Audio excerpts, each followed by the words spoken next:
Männer, es war ein langer Krieg. Es war ein harter Krieg. Ihr habt tapfer und stolz für euer Vaterland gekämpft. Seid eine besondere Truppe. Die Inseln. Hey everyone, this is Hydra Hut, and this is number 5 of Batman Teenage Mutant Ninja Turtles number 2, the second crossover. So if you guys haven't been reading it, or if you haven't been following along with my videos, last issue we saw Donatello getting into the synthetic venom that had been created since Bane came over to the Turtles world. This of course hulked him the fuck out and turned him into this just monster. In this issue we're basically figuring out what the team's going to do about that, and drawing ever closer to the ending of this series. And again, this is 5 of 6, so next issue is our final issue. This has a lot of good fights, a lot of story. Tinian, Farrier, Williams, they all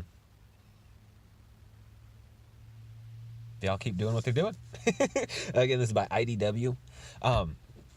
So I don't support IDW as a company, and I don't support Image Comics as a company. I do buy their stuff because I want to, and I'm not, I guess I don't have as strong of morals as other creators like Umbrella Guy or some of those other ones that actually don't put their money where their mouth is like they should. Instead, I just trash talk the company and then still throw my money at them so I can read the bullshit their creators produce. So, I guess do as I say, not as I do. But anyway, the reason I brought up IDW, if you don't watch Umbrella Guy, you should check him out. He gives some of the best updates on what's happening with companies and their financials. But it looks like IDW is losing Transformers, and they've had Transformers for like 12 years. So finally, Hasbro's getting tired of their bullshit, which is pretty exciting. I wouldn't mind if they lost Teenage Mutant Ninja Turtles as well, to be honest. This one is good because of this right here. DC's not gonna let their property get turned into shit, especially their like number one property. I know Superman is is DC, but Batman's where the money's at. It's just the world we live in. So anyway, let's go ahead and jump into this. We immediately pick up where we left off. The foot soldiers are rallying up to take over the town and basically cause mischief. And that's when we get the venomed out Hulkosaurus Donatello. I think you need to redefine overwhelming strength. And it's just destroying these poor foot soldiers. They have no idea what's up. Now, mind you, all the foot have been loaded up with venom as well, but it's all very minor in comparison to Donatello. He amplified it quite a bit because he wanted to get back at Bane, and he figured the only way to do so would be to get like this. The fight is brutal. Donatello is just a rage machine in this. He's still smart, but he's thinking with his fists, not with his brain. Batman and Leonardo show up, and they're basically trying to talk to Donnie and make him realize that he needs to calm the fuck down, and this isn't the way to handle the situation. But it just turns into a fight because Donatello's enraged on Venom. And this is kind of like a recurring theme anytime you're dealing with Bane, but one kind of cool thing about the Venom is this is all just a giant allegory for drug addiction. And if you've never been around somebody who's a drug addict, when they're really wrapped up in in it, they're not a person anymore. Their soul is on vacation. They're not home. You're dealing with an autonomous drug at that point. And that's every bit how Venom is handled in this. The Venom, not the symbiote Venom, but Bane's Venom. Synthetic Venom. It's also ironic that the synthetic version is much stronger and more deadly, yet extremely easy to cure, which is interesting. Anyway, they finally get Donatello to calm down enough to where they can kind of talk to him, and they let him know that the synthetic venom is extremely unstable. It wasn't built properly, and it's very, very easy to revert.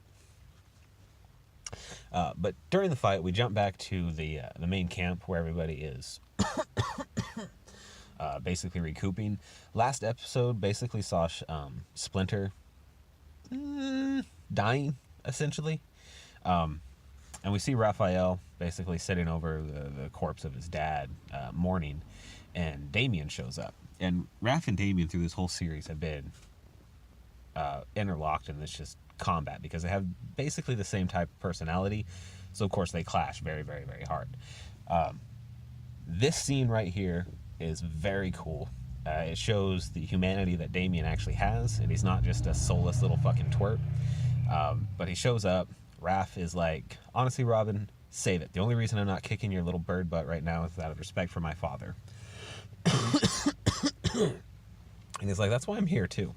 And then he explains to him that how much alike they are, and that he completely understands what he's going through because his dad is a terrible person. And it's a very good scene where they connect with each other and realize that they're more alike than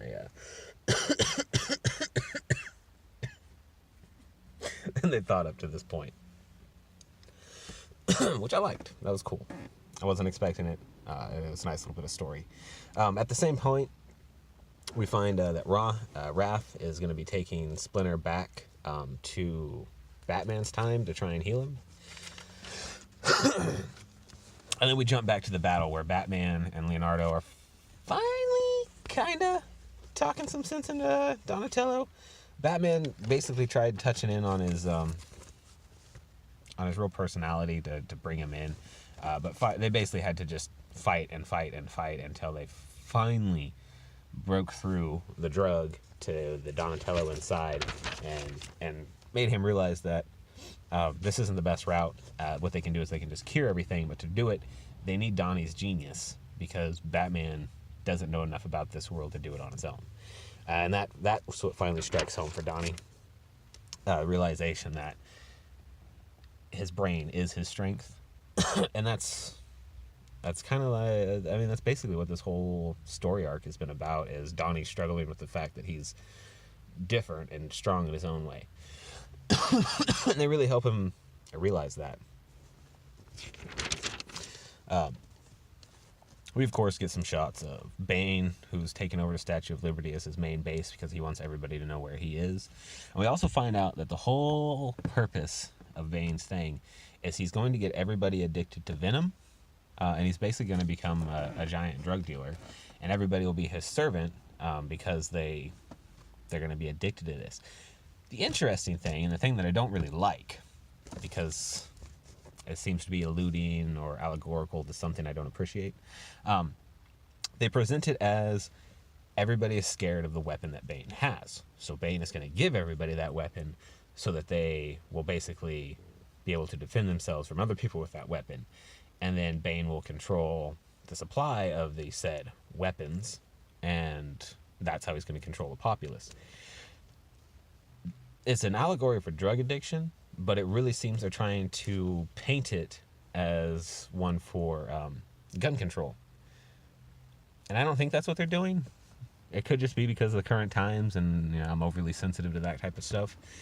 It just really feels like they're trying to lay that down as another possible reason for what this could be talking about or metaphorical for. If that's the case, I don't appreciate it, but it's not so heavy-handed as to be in your face, so I would say it's well done, at least, if that is what they're going for. Or partially well done. Well enough done that it doesn't ruin the story there. So when they finally bring Donnie back, Mikey is just tripping out on how huge Donnie is. Every time they try and do something, Mikey's just like, I can't get over how massive Donnie is.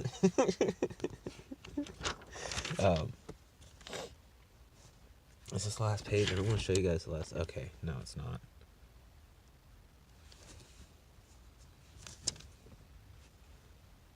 And then after that, they basically start discussing the Lazarus Pit. And I'm pretty much going to stop here because everything else is kind of story-driven, and I don't want to ruin anything. Because, honestly, I would like you guys to read this. It's good. I think so. I think you'll enjoy it. Plus, it's not often that you get TMNT stuff where they actually have Bebop and Rocksteady as central players, and that's cool. So, if you haven't been, you guys should check this out. At this point, I'd probably just wait for the trade. I know they're going to do a trade of it. They did a trade of the last one. And their trades usually have bonus material that's kind of cool. But if you've been buying the floppies, stick with it. It's good. Hail Hydra, baby.